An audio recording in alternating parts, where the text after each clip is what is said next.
संपूर्ण देशवासियों को अनंग त्रयोदशी की बहुत बहुत बधाई हो। पर अभिमान किस चीज का करें?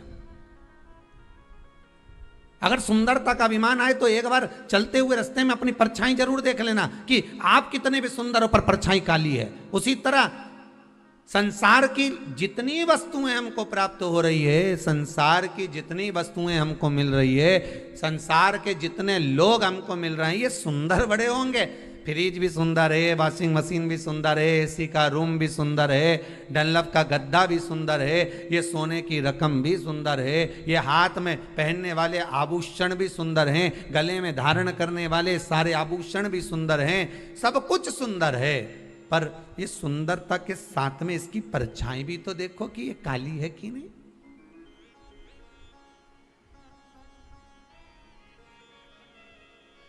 इस सुंदरता में दुख भी है, इसमें कालोच भी है, इसमें परछाई भी है। तो कहा परछाई किसकी नहीं दिखती? एक समय, एक पल, एक घड़ी, एक क्षण प्रतिदिन हर मनुष्य को प्राप्त होता है जिस समय पर मनुष्य की परछाई नहीं दिखती है।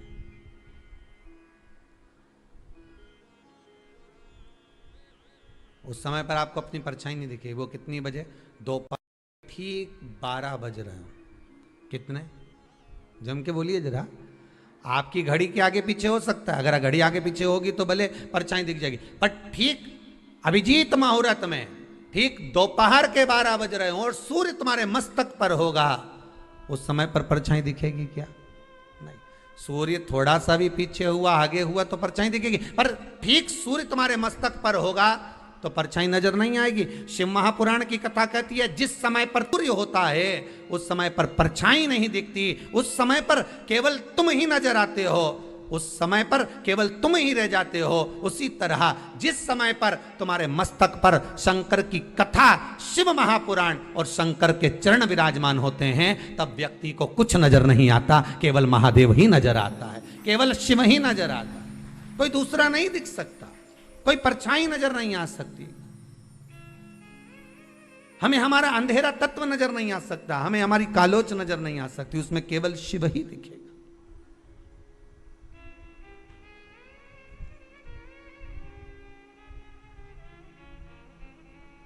उसके सिवाय कोई दूसरा नजर नहीं आएगा। अगर नजर आएगा तो केवल एक शंकर ही नजर आएगा, केवल एक शिव, उसके सिवाय कुछ नहीं।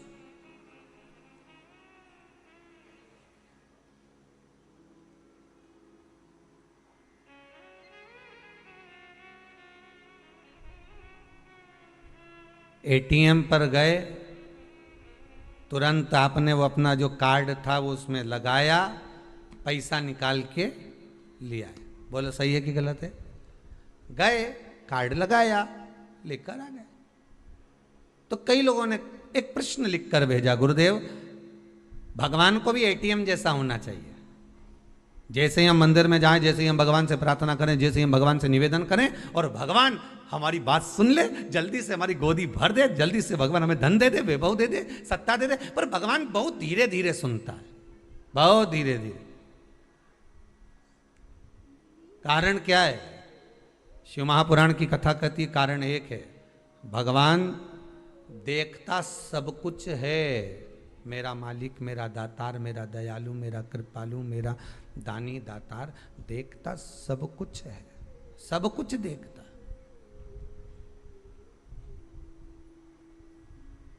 पर फैसला देर से देता है। देखता है वो। तुम्हारे केवल एक 2-4 दिन तुम व्रत कर लो, 2-4 सोमवार के व्रत कर लो, उसमें तुम सोचो कि भगवान हमारी मनोकामना पूर्ण कर दे। कई कई माताएं ऐसी हैं हर साल संकट सोमवार करती हैं, हर साल 16 सोमवार करती हैं। ना जाने कितनी बार तो उन्होंने लक्ष्मी के व्रत कर लिए, ना जाने कितनी बार सोमवार के व्रत कर लिए, ना जाने कितनी बार उन्होंने कितने व्रत धारण कर लिए। उसके बाद भी माताएं विचार करती है कि अभी तक हमारा ये कार्य क्यों नहीं हुआ। क्योंकि तुम भगवान सब देख रहा है कि कितना तुमने व्रत करा, कितनी साधना करी, कितनी उपासना करी, पर भगवान उसका फल जो देगा, भगवान जो फल प्रदान करेगा वो थोड़ा फैसला जो देता है वो थोड़ा रुक कर देता है, आराम से देता है, देख कर देता है कि कितना फल देना है, इसको क्या प्रदान करना है, कैसे प्रदान करना है, कितना देना है, ये भगवान देख लेता है।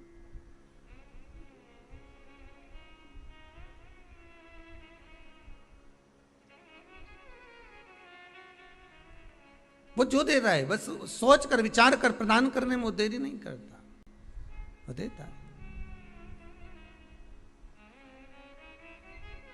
भोले नाथ सुनो मेरी अर्जी सुनो त्रिपुरारी, आया आया में शरण तिहारी। भोले नाथ सुनो मेरी अर्जी सुनो त्रिपुरारी, आया आया में शरण तिहारी। भोले नाथ सुनो मेरी विनती सुनो त्रिपुरारी, आया आया में शरण तिहारी। सब गाइए प्रेम से आनंद से।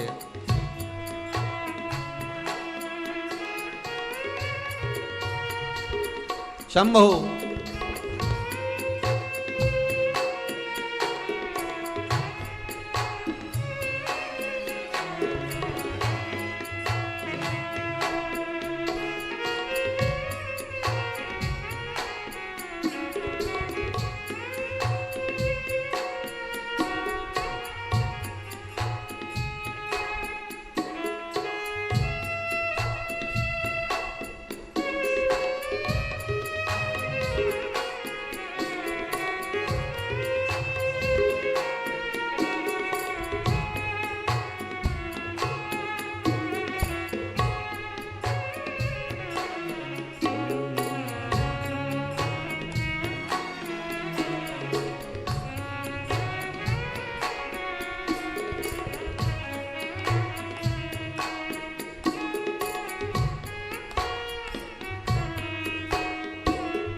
कैसे मंदिर में पहुँचा स्वामी, कैसे द्वारे पे आया अंतर्यामी।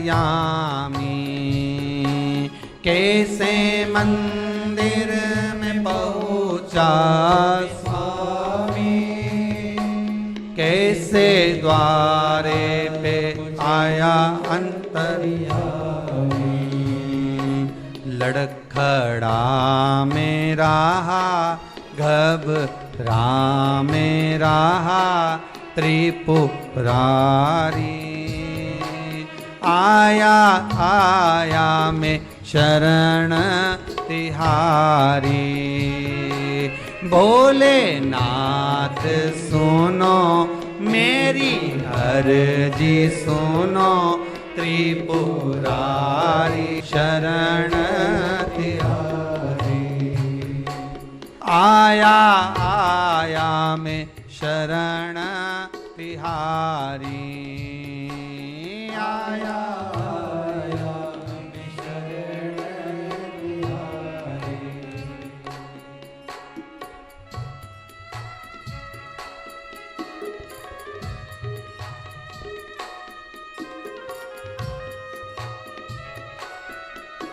शंकर प्रकालदर्शी, हे कैलाशी, हे अविनाशी, हे शिव, हे ओघड़ी, हे दयालु, हे दाता, तेरी कृपा चाहिए, तेरी दया चाहिए।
रोग कष्टों ने मुझको है घेरा, हे सहारा मुझको है तेरा। रोग कष्टों ने मुझको है घेरा, हे सहारा मुझको है तेरा। मैं पुकारूं तुझे, मैं बुलाऊं तुझे, आओ त्रिपुरारी। आया आया मैं शरण तिहारी। भोलेनाथ सुनो मेरी अर्जी सुनो त्रिपुरारी। आया आया मैं शरण तिहारी। भोलेनाथ सुनो मेरी अर्जी सुनो त्रिपुरारी। आया आया मैं शरण तिहारी। भोलेनाथ सुनो मेरी अर्जी सुनो त्रिपुरारी। आया आया मैं शरण तिहारी। आया आया मैं शरण तिहारी। आया आया मैं शरण तिहारी। हे शंकर, हे त्रिकालदर्शी, हे कैलाशी, हे अविनाशी, बस प्रार्थना मेरी ये स्वीकार करिए। मेरी अर्जी केवल इतनी सी है, हे शंकर मैं हृदय से आपको भजूं, इस शरीर के द्वारा नहीं, मन से भजन। अगर शरीर से भजन होता होता तो ईमानदारी से बोलो, जो आंख से अंधा होता वो भगवान को कैसे प्राप्त करता? बोलो सही है कि गलत है? जो कान से सुनाई नहीं देता तो उसको भगवान मिलता क्या कभी? क्योंकि ये तो कथा ही नहीं सुने, बेड़ा है, तो इसको भगवान कहाँ से मिलेगा? और जिसके हाथ नहीं होंगे उसको भगवान मिलता कि नहीं मिलता? तो कहते इसके तो हाथ ही नहीं, इसने तो सेवा नहीं करी, इसने तो दान नहीं करा, इसने तो पुण्य नहीं करा, तो इसको भगवान कैसे मिलेगा? जो पाँव से विकलांग होता उसको भगवान मिलता क्या? अगर शरीर से भगवान मिलता होता तो भगवान कभी प्राप्त नहीं होता। भगवान तो तुम्हारा हाथ देखे ना पाँव देखे, ना तुम्हारा ये मुंडा देखे, भगवान कहीं नहीं देखे। भगवान तो एक चीज देखे कि इसका मन कितना क्लीन है। भगवान तो मन देखे। अब तुम भले खजूर वाली बनाओ चाहे इससे वो बक्कल लगाओ, भगवान के कोई फर्क नहीं पड़े तुम्हारा वो खजूर से, और भगवान के कोई नहीं फर्क पड़े तुम्हारा वो बक्कल से। भगवान तो के बक्कल की जगह अक्कल हो तो बात दूसरी है। बाकी भगवान के ये मतलब नहीं कि तुम्हारा बक्कल क्या है खजूर क्या है। भगवान तो केवल देखे निर्मल मन सोई सो मोहि पावा, मोहि छल छिद्र कपट ना भावा। मुझे मन चाहिए तेरा, और हम भगवान को सब कुछ दे देते हैं। ऐसा संसार का कोई मानव नहीं जो भगवान को नहीं देता। कि तिरुपति गए थे, क्या देकर आए? तो क्या हम बाल दिया है, देखे आए कि नहीं आए? अरे बोलो तो सही, गए थे दिया है, ठीक है। तो किसी ने पूछा किसको देकर आए? जम के तो बोलो जरा, किसको दिया? तो कि भगवान के दिया। अच्छा,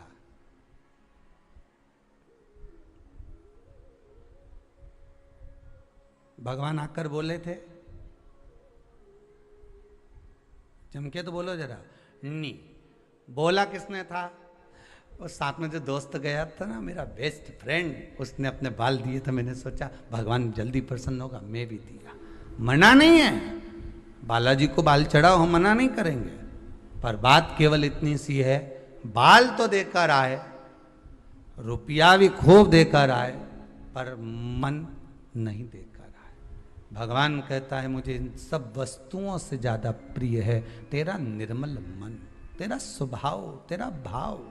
मुझे दिल चाहिए, बस हृदय चाहिए, और हम वही तो नहीं दे सकते।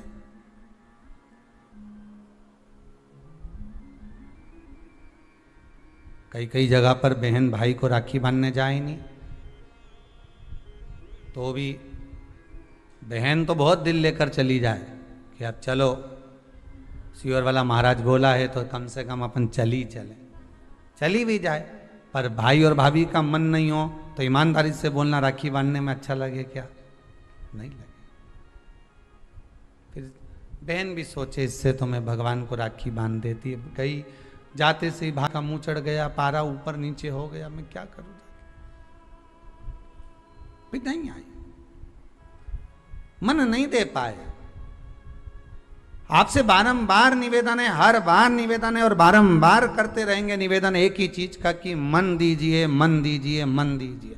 भगवान को अगर कुछ देना है तो अपना दिल दो, मन दो, हृदय दो, चित्त वृत्ति भगवान को दे दो, भगवान प्रसन्न हो जाएगा। भगवान को तुमसे और कुछ भी नहीं चाहिए, और कुछ नहीं चाहिए। मन के साथ, मन कब देता है व्यक्ति भगवान को? अपना हृदय कब देता है? जब उसका अहंकार चले जाता है, जब वो छत से नीचे उतर जाता है।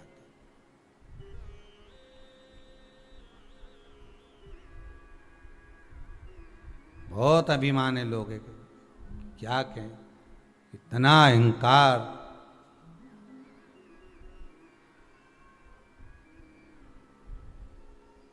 किस चीज का? अरे जोर जवानी ढलक जाएगी, जीवन बचा बस 2 दिन का, तू कर ले रे प्राणी भजन प्रभु का। केवल 2 दिन।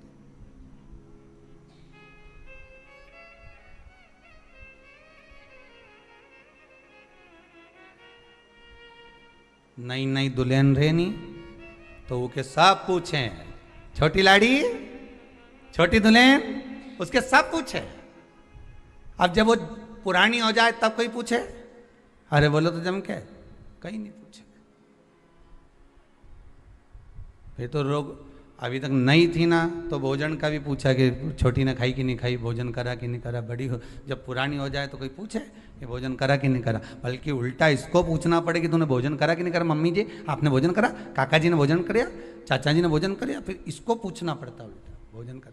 नए हो ना तो हो सकता है कि युवानी अवस्था में हो सकता है कि कभी कभी जब अवस्था ऐसी आ जाए, जब धन आसक्ति तृष्णा, जब बहुत सारा वैभव आ जाता है, बहुत सारा धन आ जाता है, बहुत सारी संपदा बढ़ जाती है, तो हो सकता है कि नई नई लाड़ी है, नई नई बहू है, तो हो सकता है कि पूछा ताछी ज्यादा हो रही हो। पर निवेदन है, नहीं नहीं, अभिमान नहीं आना। अहंकार में 3 गए, धन वैभव और वंश, ना मानो तो देख लो रावण, कौरव और कंस, ये तीनों अभिमान में चले गए, अहंकार में चले गए।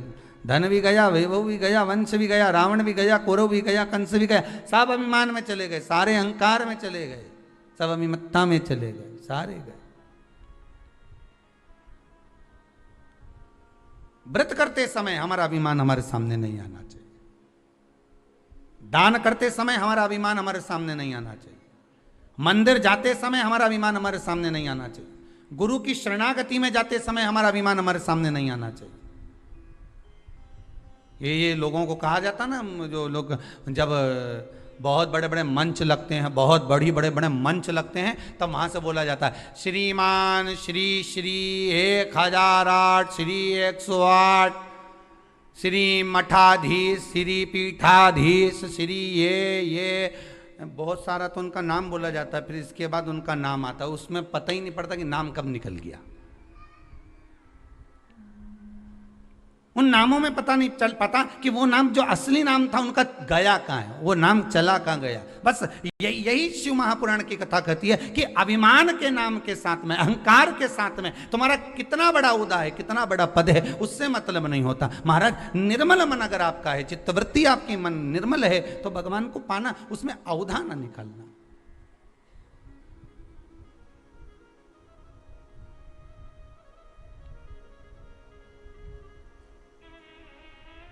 जिस दिन व्रत करो, छोटे से छोटा भी व्रत, आप सोमवार भी कर रहे हो ना, साधारण सा सोमवार का व्रत कर रहे हो, मंगलवार बुधवार गुरुवार जो साधारण सा कर रहे हो, उस समय भी आपका भाव बस आज विचार कर लेना कि हम अपने भीतर से अहंकार को रखेंगे नहीं और अहंकार त्याग कर मैं व्रत करूंगी। अब उठाओ व्रत की किताब, जितनी भी किताब आपके पास में अपनी अलमारी में रखी हो व्रत की। अभी थोड़े दिन बाद तीज का व्रत आने वाला होगा, हरतालिका तीज, बड़ी तीज, छोटी तीज, चतुर्थी, छठ, सब आएगी। सबकी किताब है तुम्हारे घर में, ऐसा नहीं है कि तुम्हारे घर में किताब नहीं हो। बड़ी चतुर हो तुम लोग, ईमानदारी की बात, क्योंकि तुम लोग जब व्रत करती हो तो पोथी पढ़ती भी हो। तो सबके घर में किताब रखी है, सत्यनारायण भगवान की भी रखी है, सबके घर में पोथी रखी है। तीज माता की किताब निकाल लेना, छठ माता की निकाल लेना, हर छठ की निकाल लेना, आप प्रदोष की निकाल। उसमें लिखा है प्रातः काल में उठकर सबसे पहले स्नान करिए, लिखा कि नहीं लिखा, उसके बाद में फिर ये काम करिए। तो उसमें लिखा है कि स्नान करो। क्या लिखा है? स्नान करो। उसमें यह नहीं लिखा कि नहाओ।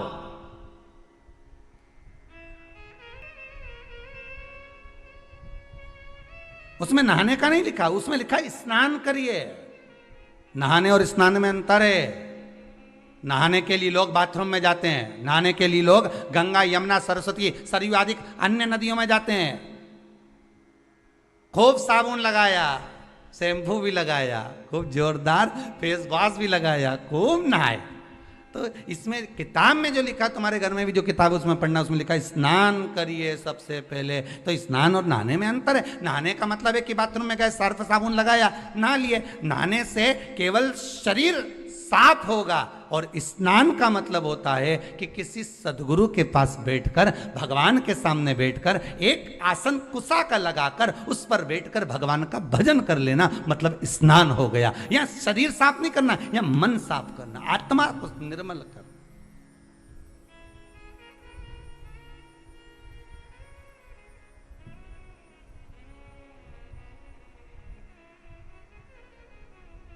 आपसे कोई पूछे ना कि आपके स्नान कब से कर रही हो, तो तुम बिल्कुल जवाब दे सकती हो, लगभग मैं 2 साल से कथा सुन रही हूँ, मतलब 2 साल से मैं स्नान कर रही हूँ, मतलब 2 साल से भगवान की भक्ति में लगी हूँ। तो वो स्नान ही तो है।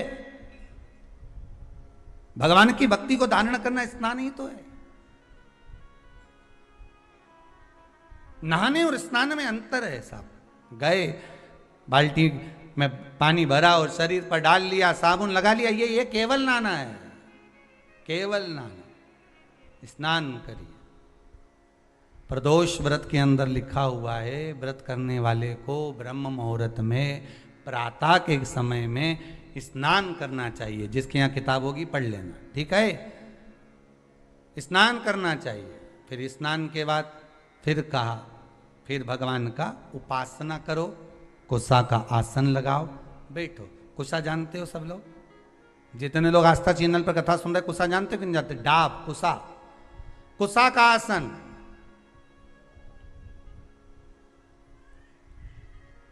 ब्राह्मण कुसा कब तोड़ता है?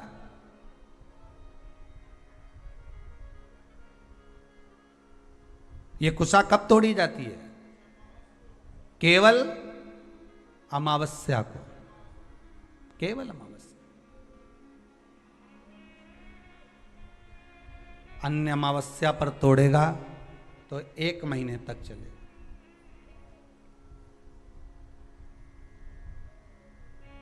केवल महाराज, और भद्र अमावस्या को जब तोड़ेगा तो 1 वर्ष तक चलेगा। और कुसा तोड़ने का भी नियम है, कुशा लाने का भी नियम है, और उस कुशा का आसन पर बैठकर स्मरण करने का भी नियम है।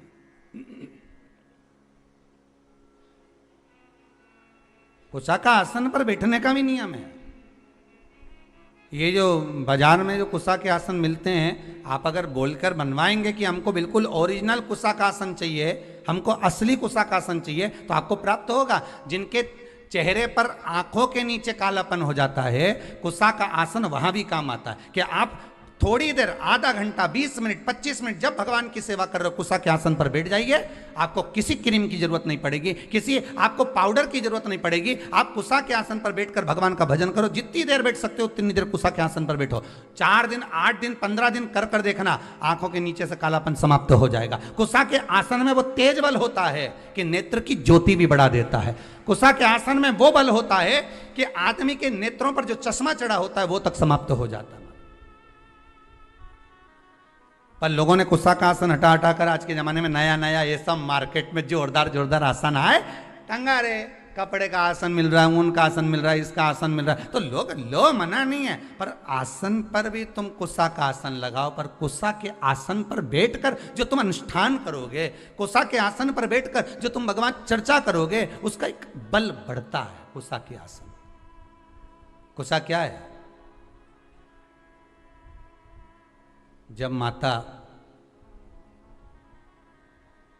जानकी जी पृथ्वी में समा रही थी, भूमि में जा रही थी, राम जी ने रोकना चाहा, रुको जानकी, रुको सीते, सीते सीते करते करते राम जी भागे, सीता को पकड़ने ही वाले थे। माता सीता पृथ्वी में जाने लगी, केवल उनके केश जानकी जी के थोड़े से हाथ में आ गए, बस वही केस ही कुशा है, भाई केस ही कुशा है।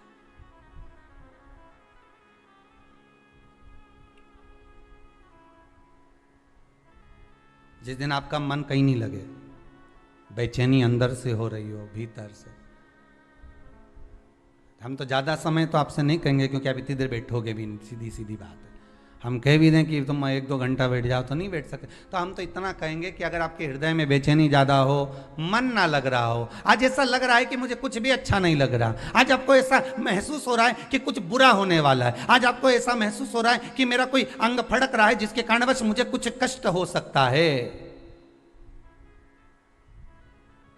आज मुझे स्वप्न अच्छे नहीं आए हैं, आज मेरी विचारधारणा ठीक नहीं लग रही है, आज मुझे कोई घात का योग बन रहा है, मेरे ऊपर कोई ग्रह बेकार चल रहा है, इसलिए आज मेरा मन नहीं लग रहा, आज मुझे बेचैनी, आज मैं इस मार्ग से जाऊंगा और मेरे साथ में घात होगी। तो निवेदन है कम से कम 10 मिनट से लेकर 15 मिनट के भीतर आप कुसा के आसन पर आराम से बैठिए और बैठकर भगवान का स्मरण करिए, नारायण का, शंकर का, राम का, कृष्ण का, जिसकी मर्जी पड़ जाए उसका स्मरण, तुम्हारे गुरु मंत्र का स्मरण कर लो, तुम्हारे गुरु का स्मरण कर लो, पर करो, 15 मिनट बैठकर कर लीजिए। उसके बाद आपके हृदय में जो हलचल मची हुई थी वो एकदम शांत हो जाएगी। 15 मिनट से ज्यादा में करना ही नहीं, तुम तो 15 मिनट करके देखो, और करके जरूर देखना कहीं सियोर वाला महाराज झूठ तो नहीं बोल रही, करके देखने में अपना क्या जाए।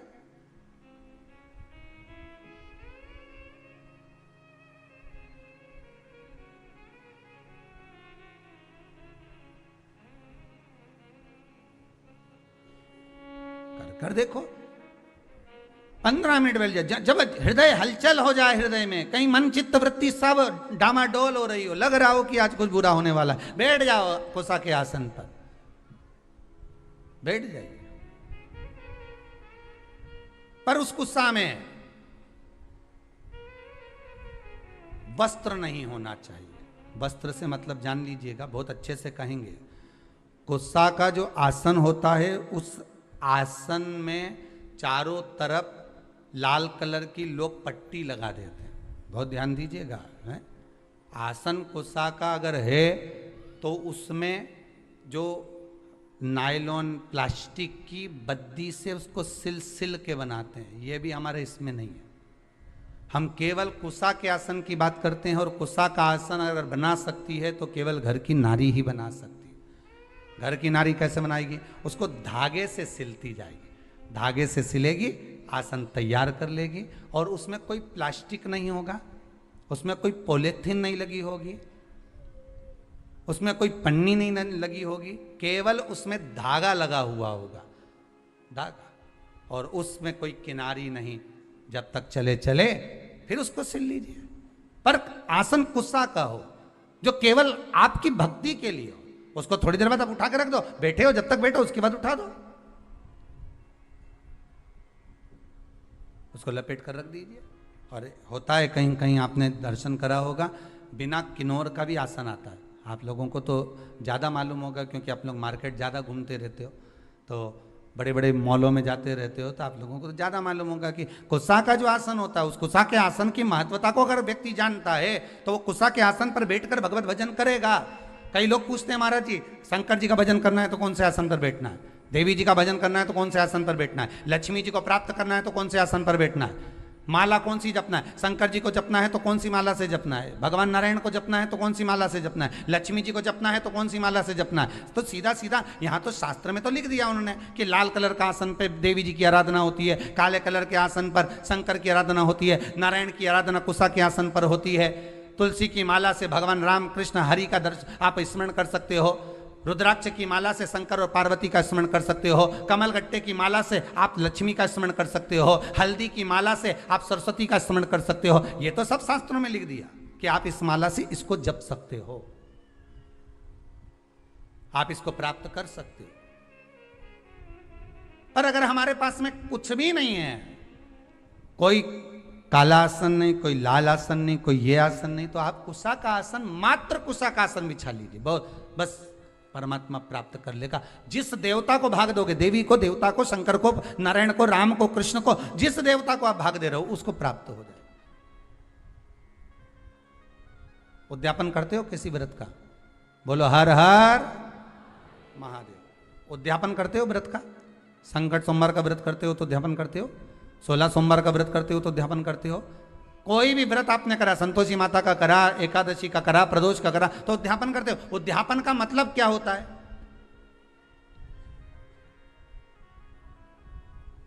जल्दी बोलते जाओ।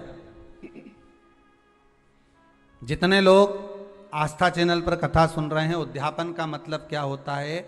अगर आपसे कोई पूछेगा तो कहोगे कि जो व्रत करा उसका समापन करना। ठीक है, समापन करना मतलब कोई धार्मिक कार्य कर देना, हवन कर देना, पूजन कर देना, अभिषेक कर देना, मतलब उद्यापन हो गया। अभी सावन के महीने में लोगों ने अभिषेक करा तो उद्यापन करा होगा कि हमने इतने 1 महीने तक भगवान शंकर का अभिषेक करा, हमें उद्यापन करना, हवन करवा दिया, पूजन करवा दिया, हो गया उद्यापन। उद्यापन का मतलब क्या होता है? उद्यापन का महत्व क्या है?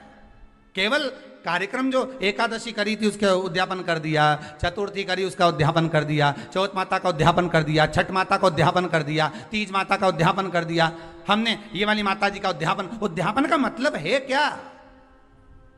पंडित जी से पूछो तो कहेंगे उद्यापन कराना है महाराज जी, तो कहे आप ये सामान लिया, उद्यापन हो जाए। उद्यापन होगा, सामान भी लाना पड़ेगा, पूजन भी होगा, हवन भी होगा, यज्ञ भी होगा, अनुष्ठान भी होगा, ब्राह्मण आएगा भी, पूजन भी कराएगा। पर उद्यापन का मतलब क्या है? उसका महत्व क्या है? पशुपतिनाथ का व्रत करो तो उद्यापन में 1 श्रीफल, 108 कोई भी दाने और 11 रुपए शंकर जी को समर्पित कर दिया, उद्यापन हो गया। उद्यापन का मतलब क्या है? हमने व्रत को पूर्ण कर दिया, इसका मतलब उद्यापन हो गया। अभी अभी ये बड़े बड़े जो तीज होते हैं ना, चतुर्थी आती है, कई माताएं उद्यापन करती है चतुर्थी का। हमारे यहाँ तो बहुत होता है, कई माताएं, महिला मंडलों इकट्ठे हो के उद्यापन करती हैं। एक महिला मंडल ये इतने उद्यापन करेगी, फिर वो 16 उनको बुलाएगी, फिर 16 उद्यापन का मतलब है क्या? अगर कोई आपसे पूछ ले, कभी अनायास आपके ही बच्चे पूछ सकते हैं, मम्मी उद्यापन का मतलब, तो क्या जो अपन ने व्रत करा उसका समापन, तो उसका समापन तो वैसे ही हो जाता है, फिर उद्यापन करने की क्या जरूरत थी? समापन का मतलब क्या होता है कि तुम एकादशी करते करते करते करते आओ, 26 एकादशी पूरी हो जाए, 27 पे छोड़ दो, हो गया उद्यापन। फिर तो उद्यापन का मतलब ये होता है, उद्यापन की महत्वता ये होती है कि आपने जो व्रत करा, इतने समय से आप एकादशी कर रहे हो, प्रदोष कर रहे हो, 16 सोमवार कर रहे हो, सोमवार का व्रत कर रहे हो, चतुर्थी का व्रत कर रहे हो, छठ का व्रत कर रहे हो, पंचमी का व्रत कर रहे हो, तीज का व्रत कर रहे हो, जो भी व्रत आप कर रहे हो उसका उद्यापन का मतलब होता है कि जो हमने व्रत करा, ये व्रत हमारा अभी इधर उधर घूमता रहा। ठीक है, और अच्छी भाषा में समझ लो इसको, और सरल से समझ लो, मतलब लड़की लड़का जब तक कुंवारा रे तब तक ढेर सारा छोरा छोरी उन्हें देखने आता रहे, समझ गए? और ब्याह हो जाए फिर कोई देखने आए क्या? अरे बोलो तो जम के, नहीं आए नहीं। अगर छोरा छोरी को ब्याह हो जाए, लड़का लड़की का ब्याह हो गया, फिर तुम्हारे यहाँ कोई खबर आए क्या कि साहब छोरी के लिए हम लड़का भेज रहे हैं, तो कोई खबर करेगा? नहीं, ना जाने कहाँ से सूचना मिल जाती है कि उनकी छोरी का ब्याह हो गया, फिर संबंध भी नहीं आते, अपने आप कहना ही नहीं पड़े, सबके सूचना मिल गई। भले ये कोरोना में लॉकडाउन में शादी कर दी, भले तुम 40 आदमी को बुला के ब्याह कर दिया, पर सबको सूचना मिल गई। ना छोरे वालों के यहाँ से खबर आ रही छोरी के लिए, ना छोरी वालों के यहाँ से खबर आ रही छोरे के लिए कि साहब लड़का देखने आ रहे हैं या लड़की देखने ही नहीं, साहब कोई बोलेगा ही नहीं, क्योंकि अब तो सबको मालूम पड़ गया कि अब किसी ने खबर करी नहीं, किसी ने बोला नहीं। इसके बाद भी तुम्हारे सारे, तुम रह रही देवास में, इंदौर, मऊ, उज्जैन, सब दूर खबर हो गई, तो बताया किसने इनके कि हमारी छोरी की शादी हो गई, हमारा छोरा की शादी हो गई? बताया किसने? तो सूचना मिल गई। अब कोई नहीं देखने आएगा। अब छोरी जब से भटक रही, छोरा जब से भटक रहा, शादी नहीं हो रही, नहीं हो रही, नहीं हो रही, अब हो गई। अब कोई देखने आया? नहीं। अब कहीं तुम जा रहे? नहीं। अब तो संबंध हो गया, अब तो एक जगह छोरी छोरा ब्याह कर बैठ गए, अब कोई नहीं आएगा। बस जब तक उद्यापन नहीं होता तब तक तुमने जितने व्रत करके रख रखे हैं ये सारे इधर उधर डोलते रहे, ये भटकते रहते हैं और इनमें से पुण्य हमारा छिन्न होते रहता। जैसे एकादशी से समझ लो या प्रदोष से समझ लो। प्रदोष का व्रत करा, एकादशी का व्रत करा, और एकादशी का व्रत करने के बाद आपने 4-5 दिन तक झूठ बोल दिया, आड़ा टेढ़ा बोल दिया, आप शब्द बोल दिया, तो तुमने जो व्रत करा उसका पुण्य तो छिन्न होता रहा, उसका पुण्य तो जाता रहा, समाप्त होता रहा। और अगर आपने उद्यापन कर दिया तो अब वो पुण्य समाप्त होगा क्या? अरे बोलो जम के नहीं। आपने चतुर्थी का उद्यापन कर दिया, तीज का उद्यापन कर दिया, छठ माता का उद्यापन कर दिया, आपने जिस उद्यापन को करा उसके बाद में आपका पुण्य जितने 16 सोमवार, इसलिए कहते हैं 16 सोमवार अगर कर रही हो तो इसको करने के बाद हाँ कोई परेशानी आ जाए, कोई समस्या आ जाए तो भले आगे बढ़ा लो, पर यह नहीं कि अभी हमारे पास समय नहीं मिल रहा तो हम उद्यापन नहीं कर, जल्दी करना चाहिए, जितना जल्दी बन सके उतना उद्यापन एक बार का कर लो। जैसे ही प्रदोष 11 हो जाए, 26 हो जाए, 26 प्रदोष होने के बाद एक बार मन में कर लेना चाहिए कि एक बार का मेरे को उद्यापन करना है। 26 एकादशी हो जाए, मन में कर लो कि एक बार का मुझे उद्यापन करना है। 16 सोमवार पूरे हो जाए, एक बार का मुझे उद्यापन करना है। पशुपति व्रत हो जाए, एक बार का मुझे उद्यापन करना है। चतुर्थी तुम्हारी पूरी हो जाए, एक बार का उद्यापन करना है। मतलब मन में ये बनाकर चलना है कि एक बार मुझे उद्यापन करना है। उद्यापन करने से क्या होता है? तो कहा उद्यापन, माताएं जितने व्रत करती जाती है अगर उसका उद्यापन करती चली जाती है, उद्यापन करती चली जाती है, तो नारी बेधव्य होकर नहीं जाती, अखंड सौभाग्य लेकर जाती है। पर माताओं की आदत ये हो गई है कि अभी मैं बाद में करूंगी, इस साल नहीं करूंगी, अगले साल करूंगी, अगले साल से अगले साल करूंगी, तो उसका पुण्य समाप्त छिन्न होते चले जाता है, वो पुण्य उसके खाते में नहीं जाता। एक बार पैसा बैंक में जमा हो गया तो फिर सिग्नेचर से ही निकलेगा। एक बार पुण्य करने के बाद, एकादशी करने के बाद, प्रदोष करने के बाद, चतुर्थी करने के बाद, जब तुम्हारी पूर्ण तरह से 26 एकादशी हो जाए, 26 प्रदोष हो जाए, तो एक बार व्रत का उद्यापन जरूर करो, जिससे ये 26 प्रदोष मेरे खाते में लिखी हुई पड़ी रहे। फिर मुझे जब जरूरत पड़े तो तब खाते में से निकालो और दे दो। तब तो मतलब अब तुम करे जा रही, एक बार उद्यापन नहीं करा तो भगवान भी सोचे ना जाने कब प्राण छोड़कर चली जाएगी और इसके खाते का सारा माल बहू खाएगी। सीधी बात है, जितनी छोड़कर जाओगे घर में, जो घर में छोड़कर गए हो वो तो दूसरा ही खाएगा ना। और तुम्हारे खाते का तो तुम्हारे सिग्नेचर के बगैर किसी को नहीं मिले। कई लोग तो मर के चले गए और जाने के बाद जो ये बीमा करवाया था, जो सामान पैसा इतना इधर उधर पड़ा था, वो तो उसके खाते, भैया उसके सिग्नेचर दिखाओ, उसका कागज दिखाओ, मरने का सर्टिफिकेट दिखाओ लाके कि ये मर गया है, तो फिर हम पैसा देंगे, नहीं तो काय को दे। यहाँ तो कागज चाहिए, सील ठप्पा चाहिए।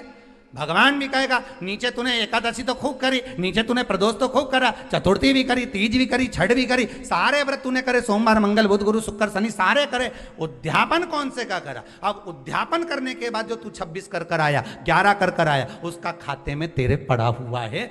जब तू जाएगी तेरे खाते में लिखा हुआ मिलेगा कि मैंने 26 प्रदोष करी थी, तो उसका पुण्य मेरे सामने आए। और तूने ताली बजाई जैसे राजा महाराजा ताली नहीं बजाए, ने दासी दौड़ के आ जाए, बस तू वहां जाके ऐसी ताली 3 बार बजा देना, हर हर महादेव के ने प्रदोष सामने, ने एकादशी सामने,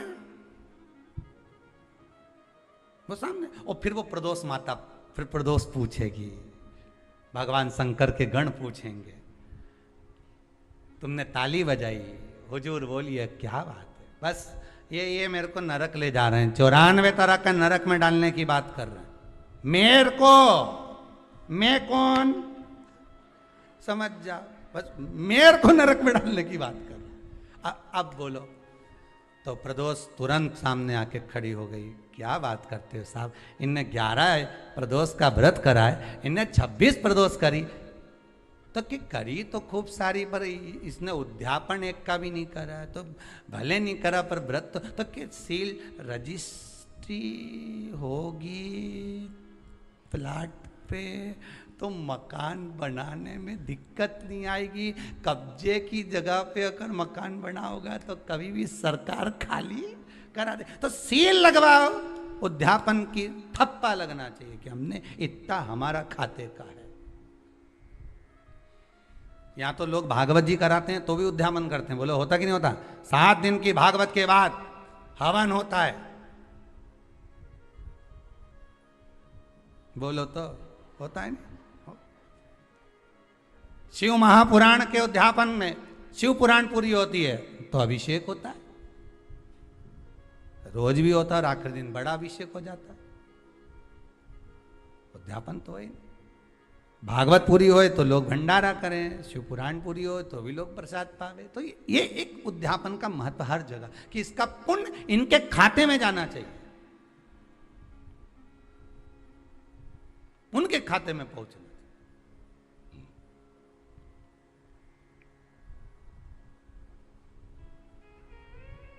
अब पुण्य खाते में जाए ही नहीं, और तुम मन में विचार करके बेटी कितना एकादशी करूं रे मैं, हमारी मम्मी नहीं सोमवार का कर ले, तो गुरुवार का भी खूब करिए, तुम भी ऐसे हो। ना जाने कितने लोग आस्था पे कथा सुन रहे होंगे, कितने लोग फेसबुक यूट्यूब पर कथा सुन रहे होंगे, और ना जाने कितने साल से गुरुवार का व्रत कर रहे होंगे, पर एक बार उद्यापन नहीं कर, अब उद्यापन नहीं कर, ये इतना सारा गुरुवार का व्रत गया कहाँ?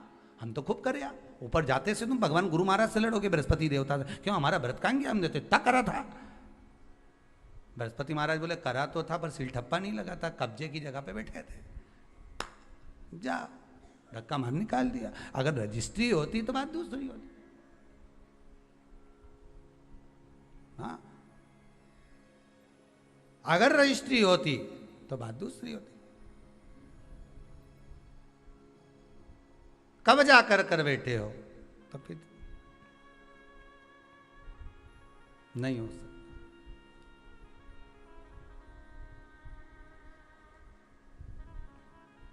सील ठप्पा लगाना चाहिए। इस जमीन और जायदाद की रजिस्ट्री के चक्कर में मत पड़ना बिल्कुल भी। जो जरूरत की रजिस्ट्री है वो तो आज तक नहीं करवा पाए हो, कब से सोमवार का व्रत कर रहे हो रे, जब तो शादी नहीं हुई थी तुम्हारी तब से कर रही हो, अभी तक कर रही हो, हमारे तो जब से नहीं छोड़ा मैंने। जब बात करें ना माताएं इतनी जोरदार जोरदार बात करें नहीं, या आंवला का पेड़ के नीचे कभी कभी बैठ ही जाए कुबेरेश्वर धाम में आके, और जब शाम का समय बैठे नहीं तो जब जब बात करेंगे तो सुनना, हम तो कब से व्रत कर रही, मैं तो सोमवार का व्रत ने मैंने तो कब से पकड़िया। नहीं तूने सोमवार के तो पकड़िया पर महादेव ने तुझे नहीं पकड़िया, सोमवार तो तुमने पकड़िया। कब से करी रही मैं तो सोमवार का व्रत, हमारी तो शादी नहीं हुई थी जब से कर रही, और हमारा मामा जी का छोरा करवा के गया था जब से कर रही, और जो व्रत कर रही आज तक कर रही। नहीं कर तो रही पर खाते में गया कि नहीं गया?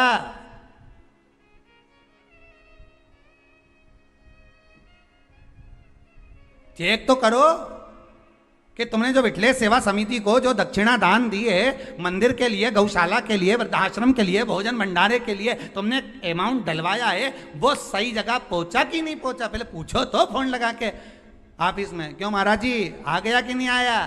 तब वो चेक करे तो फिर मैसेज करे तुम्हारे पास में कि हाँ पहुंच गया, रसीद आ गई, हाँ पहुंच गया, तो बात। अब मालूम पड़े तुमने डाल दिया और तुमने सोमवार का व्रत कर लिया और वो खाते में ही नहीं जुड़ेगा तो मतलब क्या हुआ उसका? उसका थोड़ा तो फल तुम्हारे खाते में जाएगी। जीजियों कितनी मेहनत से करो रही तुम लोग, ईमानदारी की बात बताओ, कितनी मेहनत कर। ये भाई लोग शनिवार का व्रत कितनी मेहनत से करें, इनसे भूखा नहीं रिवाए तो भी दुकान पे निकाल निकाल के मूंगफली का दाना खा जाए पर व्रत तो करे।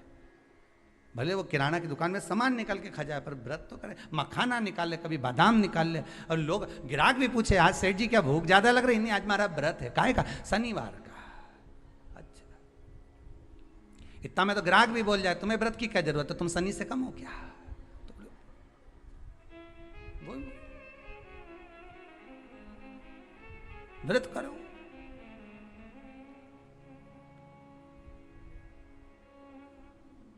कहाँ से लाऊं चंदा, कहाँ से लाऊं सूरज, कहाँ से लाऊं तारे, आकाश जड़े रे। ओ भोले तेरी सेवा हमसे ना बनी रे। ओ भोले तेरी सेवा हमसे ना बनी रे। पूजा की थाली हम लिए खड़े रे। पूजा की थाली हम लिए खड़े रे। पूजा की थाली हम लिए खड़े रे। पूजा की थाली हम लिए खड़े रे। ओ भोले तेरी सेवा हमसे ना बनी रे।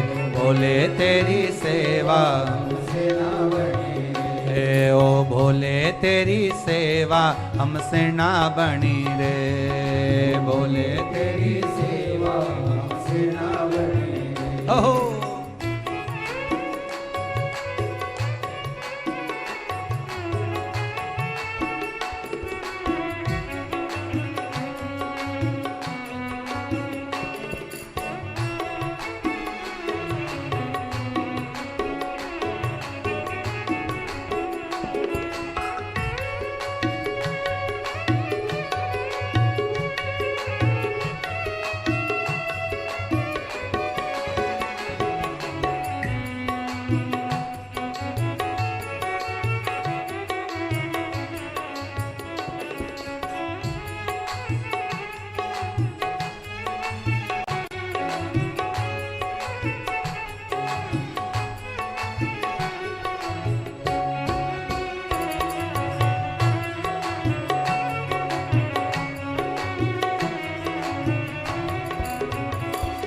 कहाँ से लाऊं लड्डू, कहाँ से लाऊं पेड़ा, कहाँ से लाऊं लड्डू, कहाँ से लाऊं पेड़ा। कहाँ से लाऊं लड्डू, कहाँ से लाऊं पेड़ा, कहाँ से लाऊं लड्डू, कहाँ से लाऊं पेड़ा। कहाँ से लाऊं बर्फी वो शक्कर चढ़ी रे। कहाँ से लाऊं बर्फी वो शक्कर चढ़ी रे। ओ बोले तेरी सेवा हमसे ना बनी रे। बोले तेरी सेवा हमसे ना बनी रे। ओ भोले तेरी सेवा हमसे ना बनी रे। बोले तेरी सेवा हमसे ना बनी रे। पूजा की थाली हम लिए खड़े रे। पूजा की थाली हम लिए खड़े रे। ओ पूजा की थाली हम लिए खड़े रे। पूजा की थाली हम लिए खड़े रे। ओ बोले तेरी सेवा हमसे ना बनी रे। बोले तेरी सेवा हमसे ना बनी रे। ओ भोले तेरी सेवा हमसे ना बनी रे। बोले तेरी सेवा हमसे ना बनी रे। हो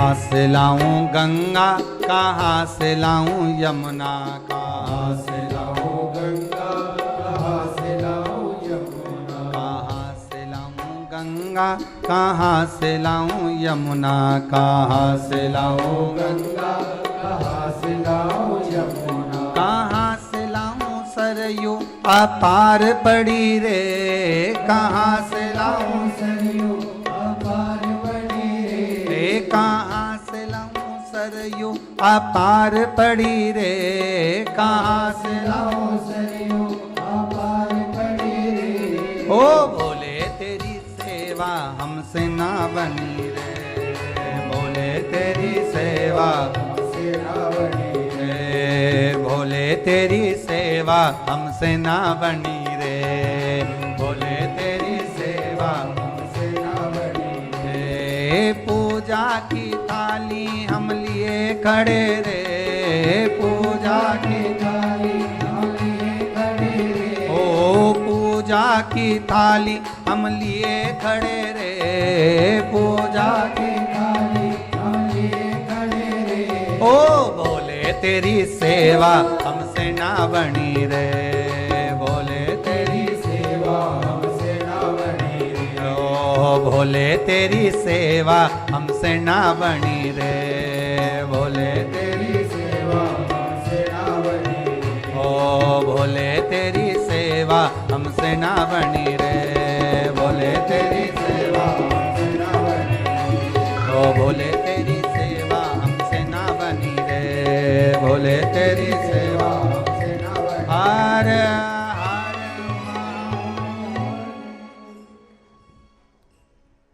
उद्यापन का मतलब है कि अपने व्रत को सेफ कर लेना। समझ में आया सबको? अपने व्रत को, जिस व्रत को आप कर रहे हो उसको अपने खाते में लिखवा लेना, अपने खाते में उसको जोड़ लेना। घर में पैसा तो बहुत है, धन वैभव बहुत है, तुम्हारे खाते में कितना? मूल चीज वो आती है कि तुमने भजन किया कितना, तुमने स्मरण कितना किया, जो करा सब कुछ करा, सबके लिए करा। आपने एकादशी का व्रत करा, प्रदोष का व्रत करा, आपने सोमवार का व्रत करा, सारे व्रत आपने जो करे वो करे, परंतु आपके खाते में कितने लिखे वो देखा जाए।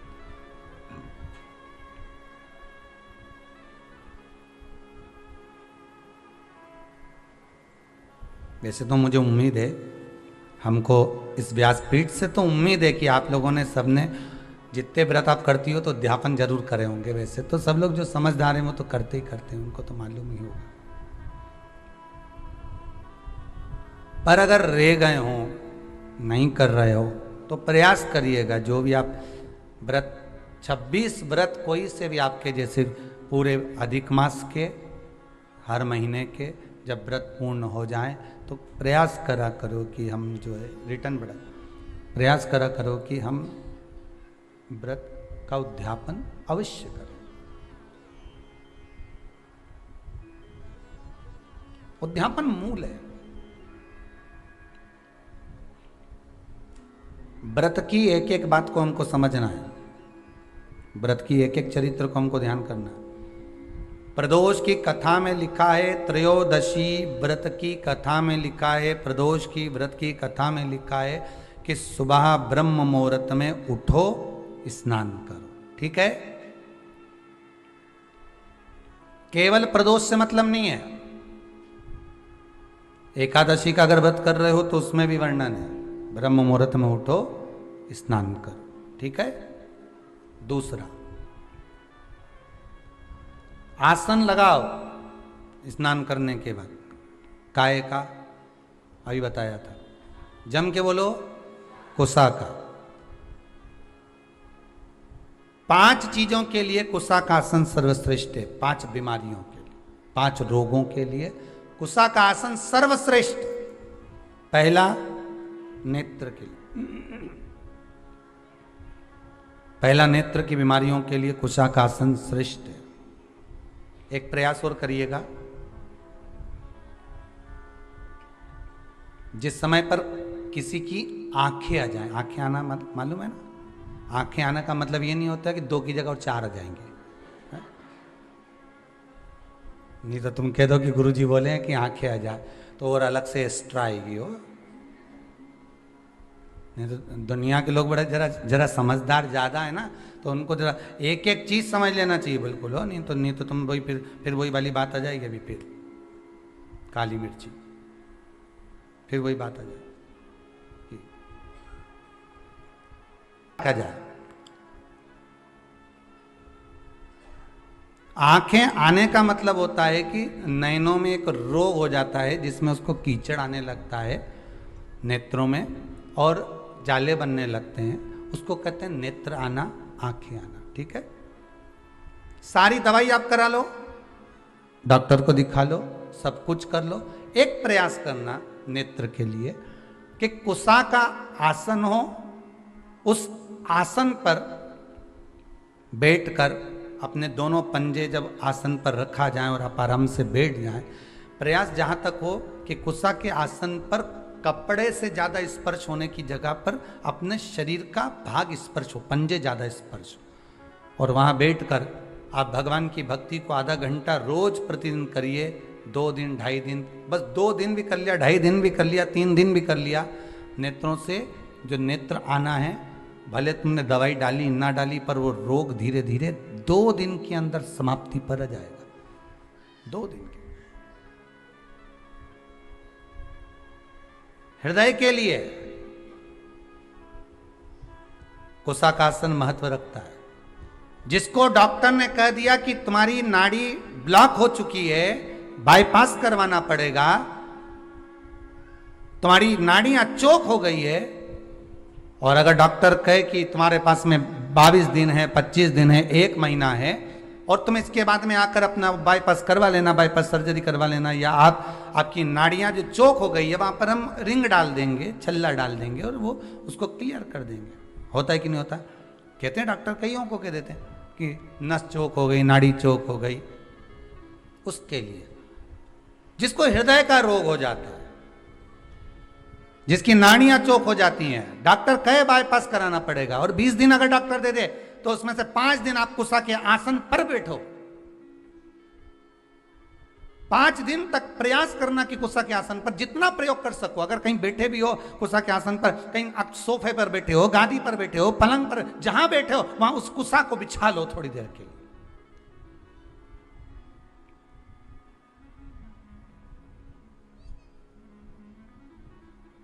उस कुशा के आसन को आप बिछा लीजिए जहां बैठो।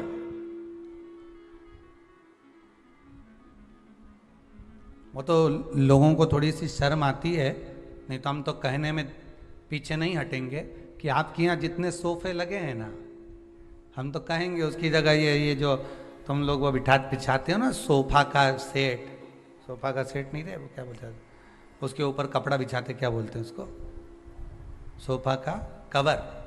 हम तो कहें उसकी जगह, वो तो आप लोगों को थोड़ी शर्म आती, नहीं तो हम तो कहेंगे कि उस पर है ना कुशा का आसन बिछा के रख दो, तो बेचारा जो आएगा उसकी भी आंखों की रोशनी बढ़ जाएगी, उसके भी बेचारे की कहीं नाड़ी माड़ी चोक होगी तो क्लियर हो जाएगी। थोड़ा बहुत तो दवाई तुम भी कर सकते हो शंकर जी का नाम लेकर, पर दिक्कत है नहीं तो फैशन में फिर वही खजूर वाली चोटियाँ।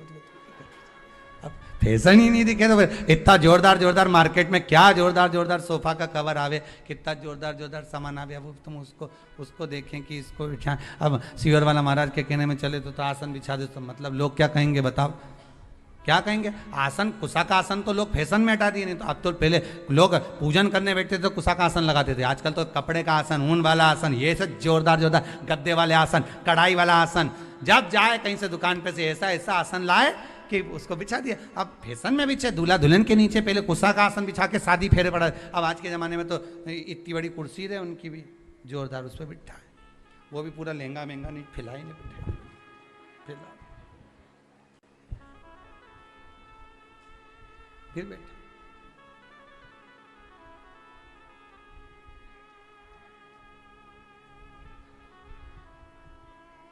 कुशा का आसन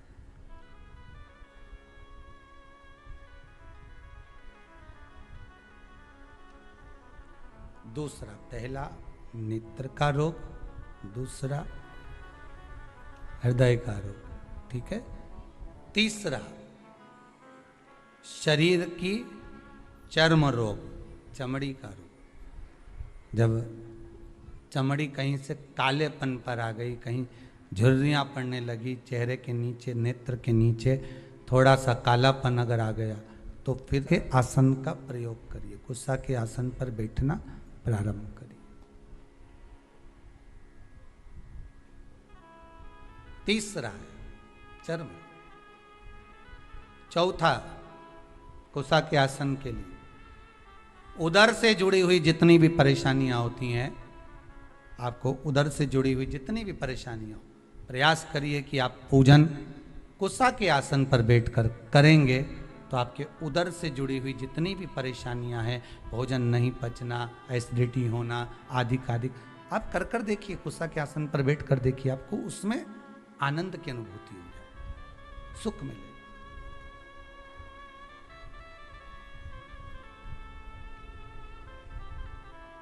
पांचवा, महाराज, कुसा का आसन मस्तिष्क के दर्द को भी रोक लेता है। कुसा का आसन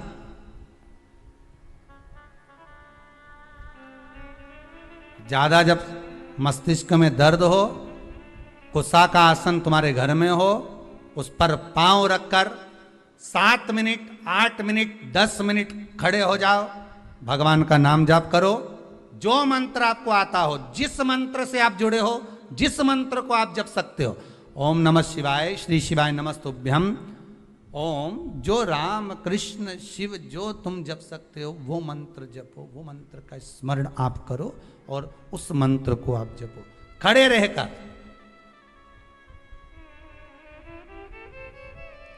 10 मिनट लगेंगे, एक टेबलेट नहीं खाना पड़ेगी, सिर दर्द बंद।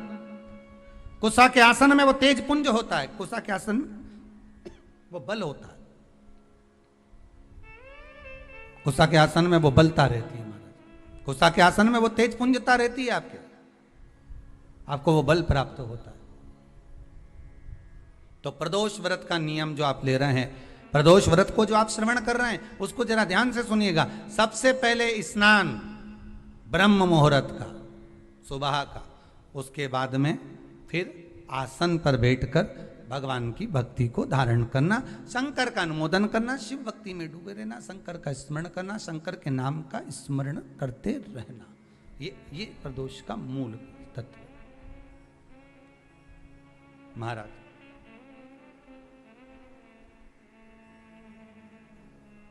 प्रदोष व्रत करने वाले को भोजन नहीं करना चाहिए, ध्यान दीजिएगा। फलाहार करो, उसमें भी नमक का सेवन मत करो। प्रदोष व्रत में नमक का सेवन वर्जित होता है। कारण क्या कारण होता है? उसका एक कारण माना गया है, नमक की वर्जितता। जिस समय पर एक नगर में एक ब्राह्मणी रहती थी, बहुत भाव से सुनिएगा, प्रदोष व्रत, नमक को त्यागने का भाव। प्रदोष व्रत की किताब में भी मिल जाएगा आपको, आप पढ़ेंगे तो सुना होगा आपने। एक ब्राह्मणी रहती थी एक नगर में, उसका पति नहीं था, छोटा सा बालक एक साथ में रहता, छोटा सा बालक। अब ब्राह्मण के घर की धर्म पत्नी है,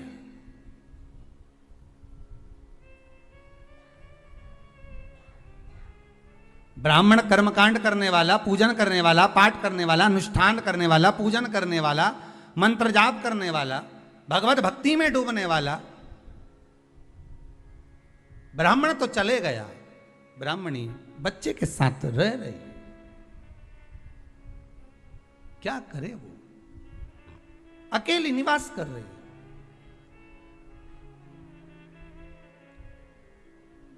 अकेली रह रही है। और ब्राह्मणी बच्चे के साथ भ्रमण करती रहती, घूमती।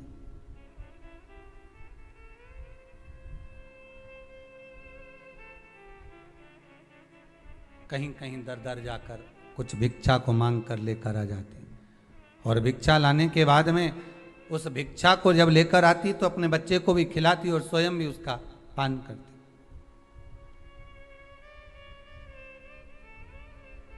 एक दिन ब्राह्मणी भ्रमण करते करते प्रदोष काल के समय पर शिव मंदिर में प्रवेश करी। प्रदोष काल के समय पर, और शंकर मंदिर में जब प्रवेश करा, प्रदोष काल किसको कहते हैं? सूर्य अस्त हो रहा हो, रात्रि प्रवेश कर रही हो, दोनों का जब मिलन हो रहा हो वो प्रदोष काल कहलाता है। दोनों का जब मिलन हो रहा, सूर्यास्त हो रहा हो, रात्रि अपना चरण बढ़ाने के लिए आगे बढ़ रही हो, और दोनों का जब मिलन हो रहा है वो प्रदोष काल है, वो प्रदोष का समय है।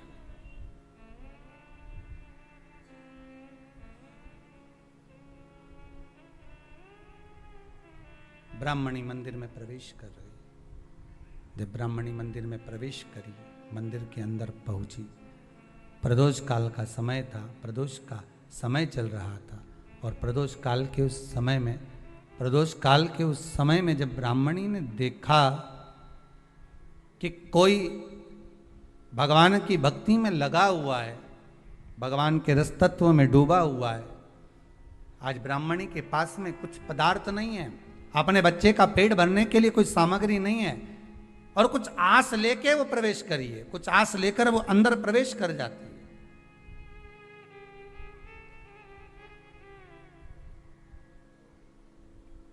कोई ऋषि की पत्नी, कोई ब्राह्मण जन की अर्धांगिनी उस प्रदोष के समय पर शंकर का अभिषेक पूजन कर रही थी, भगवान शिव की आराधना कर रही थी, भगवान की भक्ति में डूबी हुई थी। भोला सब दुख काटो मारा,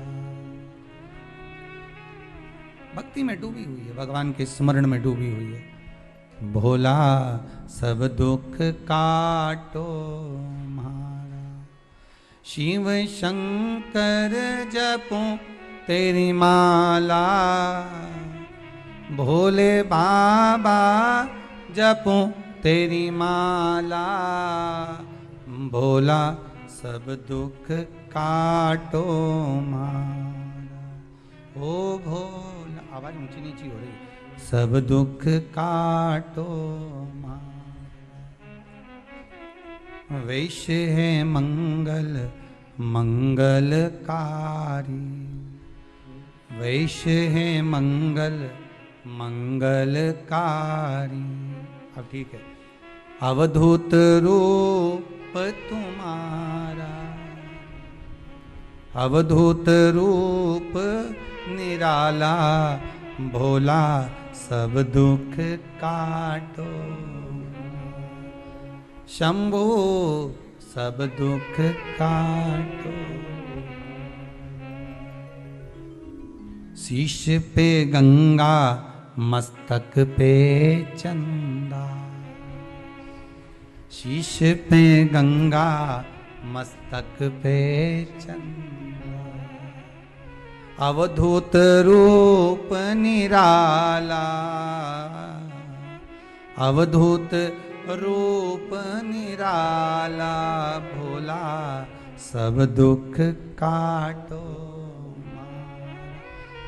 शिव शंकर जपूं तेरी माला, भोले बाबा जपूं तेरी माला, भोला सब दुख काटो। शंकर सब दुख। कोई ब्राह्मण की पत्नी, कोई ऋषि की पत्नी, कोई साधु सन्यासी तपस्वी साधक की अर्धांगिनी शिव की आराधना में डूबी हुई थी, शंकर की आराधना कर रही थी। जब भगवान शिव की आराधना में डूबी हुई है, आराधना कर रही है, ये कुछ पाने के लिए चली गई। इसके मन में आया कि मैं कुछ, मुझे भोजन का कोई पदार्थ मिल जावे, मुझे कुछ भोजन मिल जावे, और जब मुझे भोजन मिल जाएगा तब मैं जो पाऊंगी अपने बच्चे को भी पाऊंगी। पर जिस मंदिर में वो प्रवेश करी थी, जहां पर नारी पूजन कर रही थी शंकर की प्रदोष काल में, वहां पर पड़ी हुई कुछ वस्तु को इस ब्राह्मणी ने मांग लिया।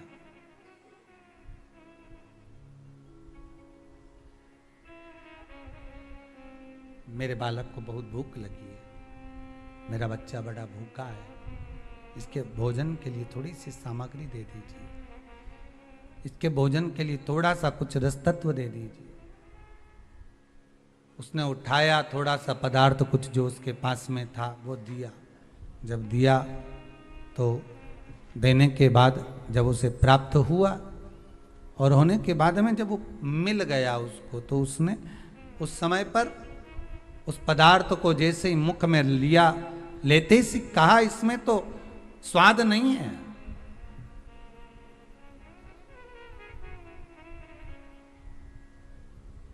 इसमें स्वाद नहीं है।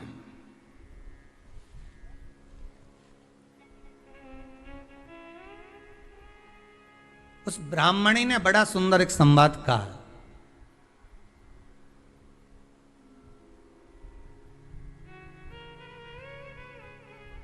घर का जो बड़ा होता है ना, घर का जो भयो होता है, घर का बुजुर्ग जो होता है, घर का जो प्रथम स्थल प्राप्त करने वाला, मेन कुर्सी पर अच्छी जगह पर जो बैठने वाला होता है ना, ब्राह्मणी कहती है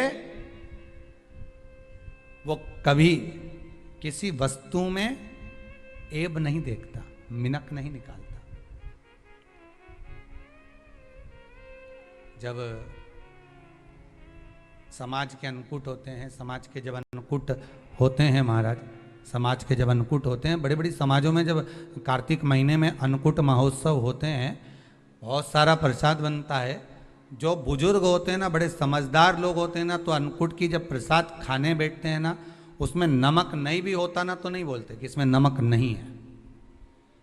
पर जो हमने डोनेशन दिया है, जब तुम आए थे समाज वाले, तो हमने 1000 का लिफाफा दिया, 500 का लिफाफा दिया, 2000 का लिफाफा दिया, और भोजन ऐसा बनवाया। एक व्यक्ति वो जो खाकर चुपचाप चले गया, और एक व्यक्ति वो जिसने प्रसाद पर उंगली उठाई। इन दोनों को अन्नकूट की तारीख पे इनका नाम लिख लो, और अगला अन्नकूट आए तब दोनों की दशा देखना। एक जो चुपचाप खाकर चले गया, भगवान के प्रसाद को प्रसाद मानकर, प्रभु का दर्शन मानकर लेकर चले गया, वो उन्नति की सीढ़ी पर चढ़ता चले गया। और जो मिनक निकालता रहा, वो साल भर खटर पटर की जिंदगी जीता रहा। साल भर उसने केवल खटर पटर ही करा, वर्ष भर उसने कुछ करा ही, पूरी वर्ष उसने केवल खटर पटर ही करा, उसके सिवाय वो कुछ नहीं कर पाया। उठा पटक का जीवन जीता रहा, ये लाया वो पटका, वो लाया वो पटका, वो लाया वो पटका, वो लाया वो पटका, बस यही जीवन वो जीता रहा, यही जिंदगी वो जी रहा है। भगवान के प्रसाद में कभी भी ध्यान रखिएगा, भगवान के प्रसाद के अंतर्गत स्वाद की कोई मूलता नहीं होती। भगवान का प्रसाद स्वयं स्वाद है। भगवान के प्रसाद में नमक नहीं देखना, मिर्ची नहीं देखना, भगवान के प्रसाद में शक्कर नहीं देखना, भगवान के प्रसाद में कुछ ये नहीं देखना कि कितना माल डला, कितना घी, कितना बादाम, कितना काजू, कितना इलायची डला। हाँ, यहां तक शास्त्र कहता है कि भगवान का प्रसाद अगर बन रहा है तो उसकी सुगंध भी नहीं ली जाती है महाराज, यहां तक शास्त्र कहता है। जब तक भगवान उसको पानी ले तब तक उसका सुगंध भी नहीं ली जाती। और कई कई जगह तो भगवान को प्रसाद अगर सूखा सामान हाथ में आ गया, इलायची कैसी है, मंदिर के अंदर जाने वाली है भगवान को डलने के लिए, लाओ जरा किसकी दुकान से आई इलायची बताओ, इलायची तो 25 बार सूंघा, हाँ हाँ अच्छी है, अब सूंघ लिया तो भगवान इसको स्वीकार करेगा क्या? अरे जम के तो बोलो, एक फूल तुमने बगीचे से तोड़ा और सोचा इसमें पहले मैं सूंघ लेती हूं, इसमें स्वाद है कि नहीं, इस फूल में गंध है कि नहीं, इसमें सुगंध है कि नहीं, और फूल सूंघ लिया, उसके बाद तुम भगवान को देखो, भगवान स्वीकार करेगा? नहीं, भगवान स्वीकार नहीं कर सकता।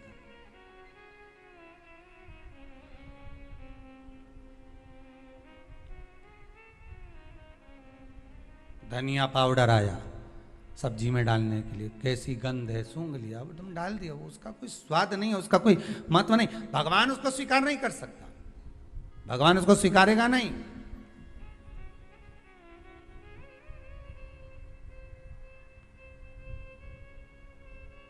कई कई घरों में तो हंडी से दाल चलाती जाए ने हाथ में डाल के,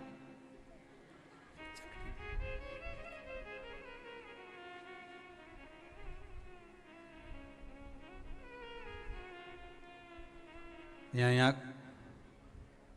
कभी आप लोग, अभी तो लॉकडाउन चल रहा है, अभी तो खेल लॉकडाउन है, तो यहाँ आने की परमिशन नहीं है आप लोगों को भी, किसी को भी। आप तो घर बैठ के कथा का आनंद लो।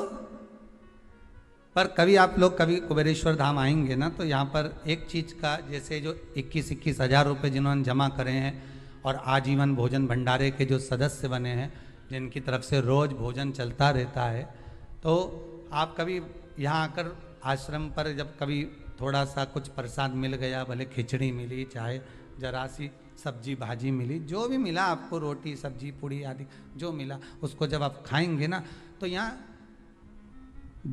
भोजन बनने के बाद भगवान को जब भोग लग जाता है, उसके बाद ही उसको चखा जाए। यहाँ चखने का कोई क्रम नहीं, यहाँ तो बना आया और बांटा गया, खाओ प्रसाद पाओ, बस यहाँ तो एक ही क्रम है कि उस प्रसाद को पा लीजिए। उसमें कोई स्वाद नहीं देखा गया, उसमें कोई स्वाद की, यहाँ तो भगवान की दृष्टि का स्वाद होना चाहिए, उनकी अधरामृत का स्वाद होना चाहिए, उनके अधरामृत। महाराज ब्राह्मणी ने जैसी मुख में लिया थूक दिया, ये श्रेष्ठ नहीं है। जो ऋषि की पत्नी अंदर पूजन कर रही थी प्रदोष काल, उसने कह दिया, आपका चेहरा बता रहा है कि आप ब्राह्मण की धर्म पत्नी,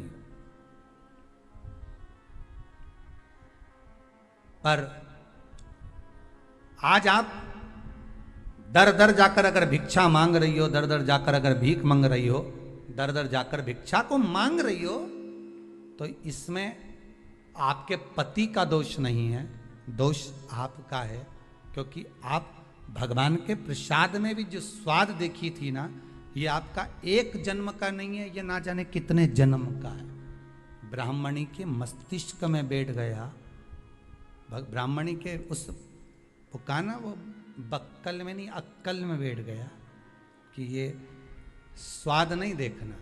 इसलिए प्रदोष व्रत के अंतर्गत ब्राह्मणी ने उस दिन से विचार कर लिया कि जैसे आप पूजन कर रही हो, जैसे आप अर्चना कर रही हो, जैसे आप आराधना कर रही हो, ऐसी आराधना, ऐसी पूजन, ऐसी भक्ति मैं भी करूंगी, ऐसी आराधना मैं भी करूंगी। अब मैं स्वाद नहीं देखूंगी। तो प्रदोष व्रत करने वाले को ध्यान रखना चाहिए कि नमक का सेवन ना करे, नमक को ना पाए,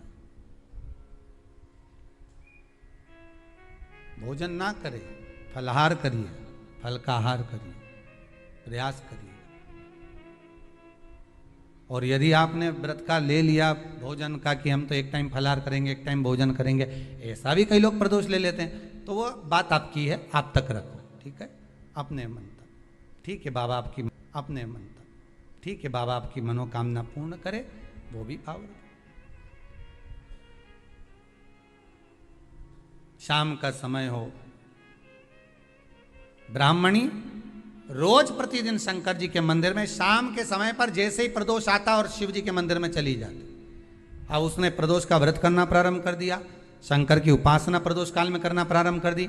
समय आया, ये ब्राह्मणी अपने बच्चे को लेकर जा रही थी, मात्र 4 प्रदोष ही निकले थे, केवल 4 प्रदोष निकले थे। ब्राह्मणी लेकर जा रही थी अपने बच्चे को, सामने एक कोई बालक भूख से विलकता हुआ सामने आकर खड़ा हो गया। उसने भी अन्न का भाग मांगा, मुझे भूख लगी है, मेरे उदर में कुछ अन्न का भाग नहीं है, आप मुझे अन्न का भाग दे दीजिए, मुझे थोड़ा सा भोजन दे दीजिए। वो बिलकता हुआ बालक इसके चरणों में आकर पड़ गया, माता माता माता कहकर अन्न मांगने लगा, आप मुझे कुछ दे दीजिए।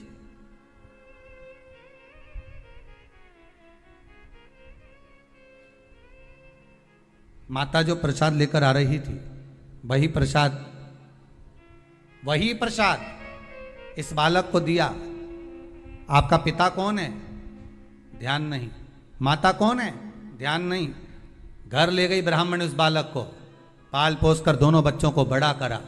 बच्चा जब बड़ा हुआ, बड़ा होने पर विदर्भ राज के राज्य का युवराज था ये। इसके राज्य पर आक्रमण कर कर इसके माता पिता को मार दिया गया था और उपद्रवियों ने उस पर कब्जा कर लिया था।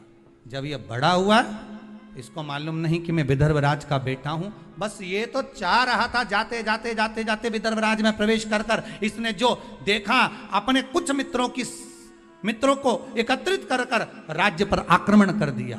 आक्रमण करा, विधर्मियों को भगा दिया, खुद राजा बनकर बैठ गया। जब ये बालक राजा बनकर बैठा तो ब्राह्मणी का जो पुत्र था उसको मंत्री बना लिया। पर इसको समझ नहीं आया, मेरा इतना बड़ा राज्य सब चले गया था, मुझे ये तक नहीं मालूम था कि मैं एक युवराज हूं, मैं एक नगर का राजा का पुत्र हूं, मुझे कुछ भी नहीं मालूम था। फिर आखिर मुझे ये सब कुछ वापस कैसे प्राप्त हो गया, ये समझ में नहीं आया कि इतना वैभव, इतना धन, इतनी दौलत, इतनी संपदा मुझे कैसे मिल गई, कारण क्या है, उसके पाने का मुझे क्या कैसे मिला है, ये कैसे प्राप्त हुआ है।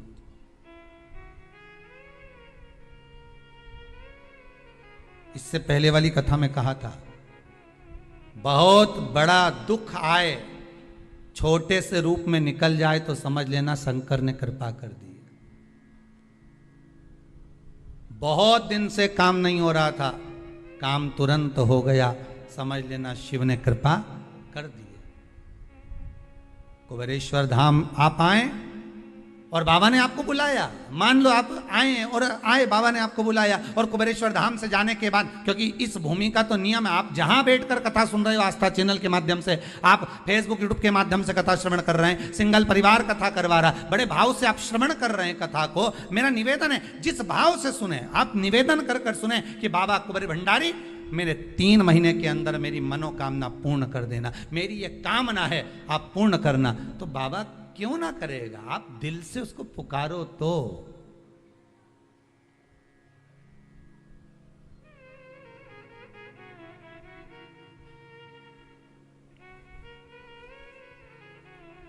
आप दिल से उसको पुकारो, क्यों नहीं आएगा।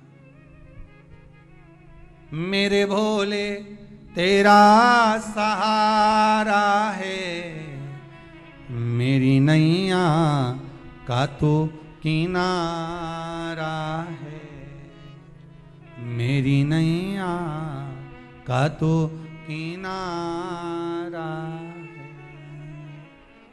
क्यों ना देगा।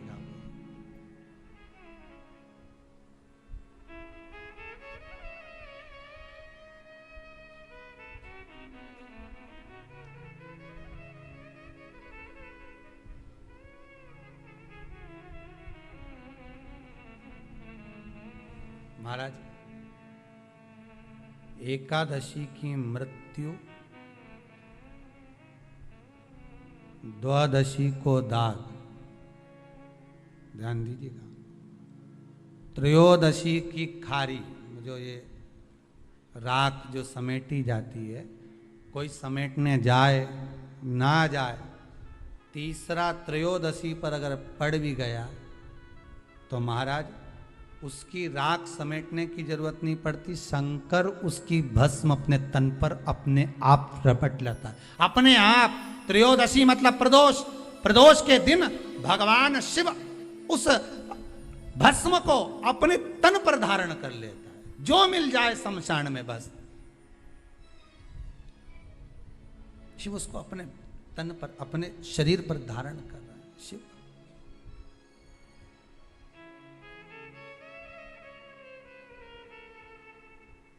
प्रदोष त्रयोदशी, महाराज ब्राह्मणी, उस राजकुमार के मन में प्रश्न उठ गया, उस राजकुमार के मन में प्रश्न उठा कि मुझे वापिस कैसे मिला। गया जिस माता ने पाल पोस कर बड़ा करा था उसके पास पहुंचा, माता जी के पास में जाकर कहा, माँ ये तो बताओ कि मुझे ये वापिस कैसे मिल गया, मैं नहीं जानता था, कुछ भी नहीं जानता था, ये मिला कैसे, कैसे प्राप्त हुआ है। ब्राह्मणी ने कहा मुझे नहीं मालूम, पर इतना जरूर हो सकता है कि हो सकता है कि तुम्हारा पूर्व समय का कोई पुण्य प्रबल हुआ होगा, उससे मिला होगा, हो सकता है। किसी ऋषिवर के चरणों में, गुरु के चरणों में जाकर बैठा, गुरुदेव से निवेदन करा कि ये मुझे मिला कैसे, ये वापिस मुझे कैसे प्राप्त हो गया। अरे भगवान को धन्यवाद दो कभी कभी कि तूने अच्छे घर में पैदा किया, अच्छा परिवार दिया, अच्छा पति दिया, अच्छी पत्नी दी, अच्छे बच्चे दिए, अच्छा कुटुंब दिया, घर दिया, दुकान दी, जमीन जायदाद दी, शरीर अच्छा दिया, हाथ पैर आंख नाक मुंह सब बढ़िया दिया, एक के भी निपटा के नहीं भेजा तूने। यहां से चिपका देता तो क्या कर लेते, हाथ एक देता और एक गायब कर देता तो क्या झगड़ा करने जाते ऊपर कि मुझे ऐसा शरीर दिया। नहीं, भगवान को धन्यवाद देना कि मुझे अच्छे घर में पैदा करा, कटोरा लेके वहां चौराहे पे नहीं बिठाया, तूने अच्छा घर दिया, 2 समय की रोटी दे रहा है, खूब जोरदार शरीर दिया, भजन करने का मुहूर्त दिया, और बचा कुचा था तो ये सियोर वाला महाराज दे दिया, कथा सुनाने वाला। भगवान से प्रार्थना करना, धन्यवाद देना, गजब कराते हैं भगवान, बहुत कृपा कर। आधा समय हमारा सोने में निकलता था, अब जब से तूने कृपा कर दी, भाई लोग कहते हैं, कई लोग कहते हैं, लोग कहते हैं कि सियोर वाला महाराज बावला है, कहते हैं तो पगला है, बावला है।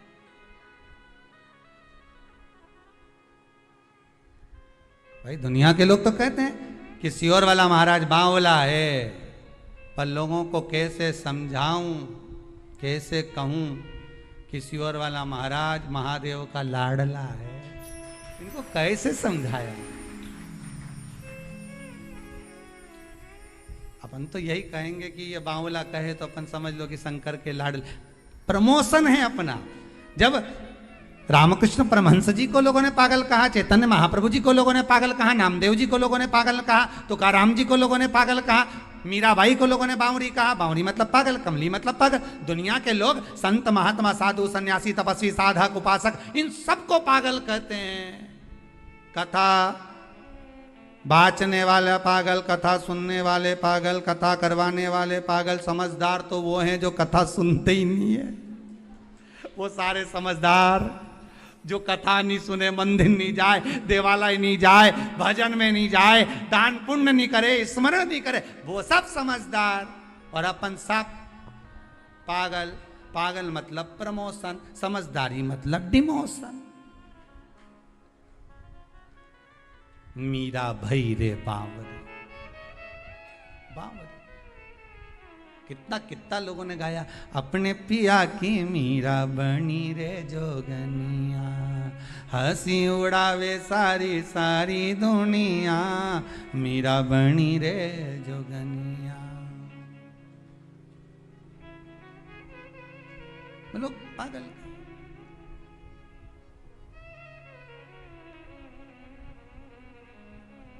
गांव का लोग मने बावरी बतावे, संगरी सहेलियां जी उंगली उठावे, हंसी उड़ावे सारी सारी दुनिया,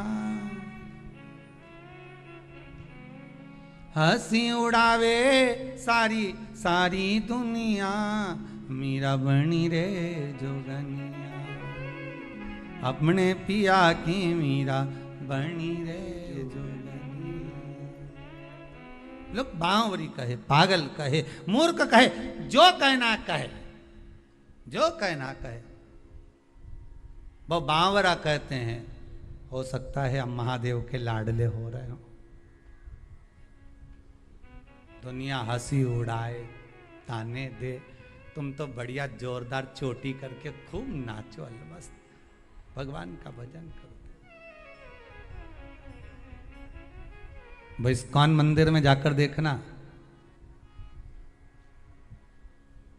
हरे राम राम राम हरे हरे, हरे कृष्णा कृष्णा कृष्णा हरे कृष्णा कृष्णा कृष्णा हरे हरे, हरे राम राम राम।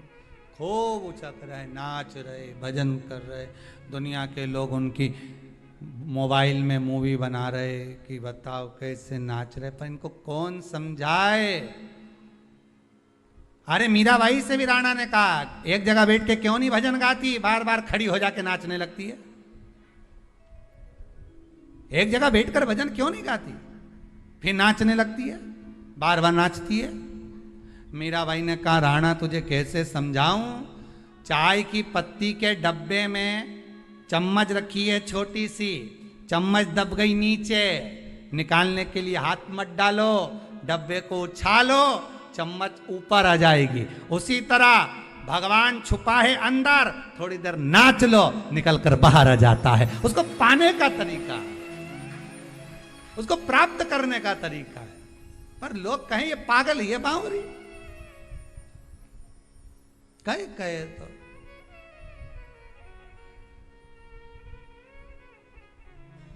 लोग पागल कहे।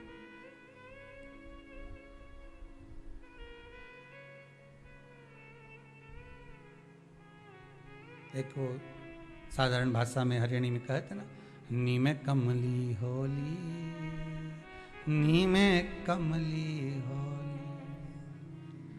रूप सलोना देख श्याम का, रूप सलोना देख श्याम का, सुध बुद्ध मेरी खोली, नी में कमली होली, नी में कमली होली, नी में कमली होली, नी में कमली होली। सुध नहीं है, विचार नहीं है, भाव, बस हृदय चित्त मन परमात्मा में रमा हुआ है, लगा हुआ है, उस चित्त को लगा कर रखा। शाम का समय मालूम नहीं कहां से प्राप्त हो गया। भगवान को धन्यवाद दो, तूने दिया, खूब दिया, तेरी कृपा है जो आज बैठकर मैं भगवान की कथा सुन रही हूं, भगवत भजन कर, ये तेरी कृपा है। और भगवान ने कृपा करी। फिर दिन भर का जो समय निकला,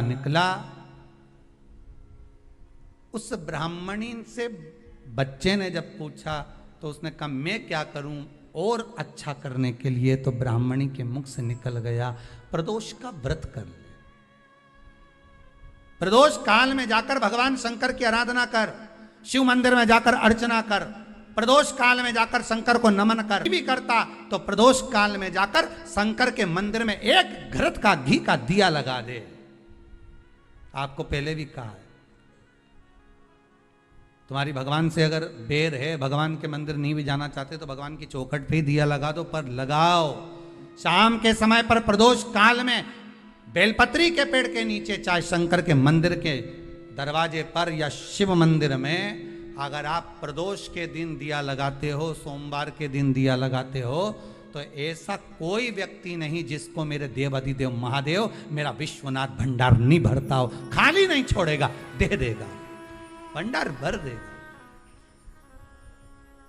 कमी तो नहीं रख सकता, ये पक्का। पर तुम करना ही नहीं चाह, 2-4 सोमवार करो और उसके बाद कह दो महाराज जी हमने तो करा था, हमको तो मिला ही नहीं। 2-1 प्रदोष करा तुमने, अरे 1 साल करो, सारे दर बदर भी तो अपन ठोकर खा कर आए, इतना साल निकाला अपन ने, और 6 महीना 3 महीना 4 महीना भगवान से निवेदन तो करो, दिल से कहो तो सही, नी भंडार भरे तो बात दूसरी, एक बार बोलो तो। पर जगत के लोगों के सामने जाकर मत कहना तो देव अधिदेव महादेव से कहना। अब वो राजकुमार ने फिर व्रत करा, और व्रत करा तो उसका फल ये हुआ कि एक गंधर्वों की कन्या अंशुमति इस राजकुमार को देखकर लोभित हो गई। पिताजी ने समझाया विवाह मत कर बेटी, अपन गंधर्व लोक में निवास करने वाले और देवलोक में रहने वाले से तू विवाह कर रही है, कहां जाएगी? देवलोक में रहने वाले इस मृत्यु लोक में निवास करने वाले से विवाह कर रही। नहीं पिताजी, मैं गंधर्व लोक छोड़ दूंगी, देवलोक छोड़ दूंगी, पर मैं विवाह उसी से करूं। पिताजी ने कहा जो तेरा भाग्य। विवाह हो गया, राजकुमारी भी आ गई।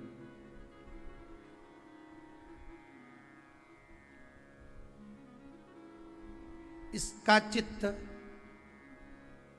राजा में था, राजा का चित्त देवाधिदेव, जम के बोलो, महादेव में था। बहुत बहुत ध्यान रखिएगा इस कथा को। आज प्रदोष व्रत जो आपको सुनाया जा रहा है, इसको बहुत सावधानी से सुनना।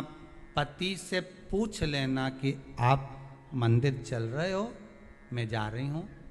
वो कहे हाँ चल रहा हूं, या उसने कहा कि अभी थोड़ी देर से चलते हैं, ठीक है, कोई बात नहीं। बहुत मन हो उसका, आपने पूछा, दिल से कह दिया हाँ चल रहा हूं, तो ले जाओ। और अगर तुम सोचो कि हमने सुना है कि जोड़े से दर्शन करते हैं तो ज़्यादा फायदा मिलता है, और मालूम पड़े पर जोड़ा के चक्कर में यहाँ सिर फोड़ा हो जाए,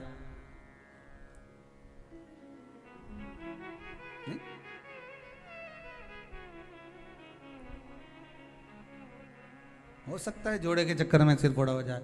नहीं जाना ना, मैंने एक बार मना कर दिया, कैसे नहीं जाओगे, चलो मेरे साथ। लड़ाई झगड़ा करके ले गई, मंदिर में पहुंच भी गई। इसका मन महादेव में, किसका मन लगेगा? अरे बोलो तो सही, जो पत्नी लेके गई है उसका मन, पत्नी लेके गई, इसका पत्नी का मन महादेव में लगेगा क्या? ईमानदारी से बोलना नहीं, क्योंकि उसका भगोने जैसा जब मुंडा देखेगी तो बार बार अगरबत्ती भी लगे।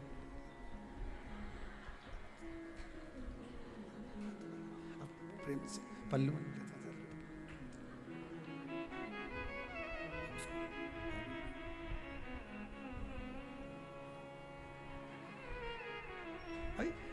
इसका मन महादेव में नहीं, अगरबत्ती जरूर लगा रही, दिया जरूर लगा रही, पर इसका मन वो भगोना में है, वो उसमें वह भेरू में लगा हुआ है,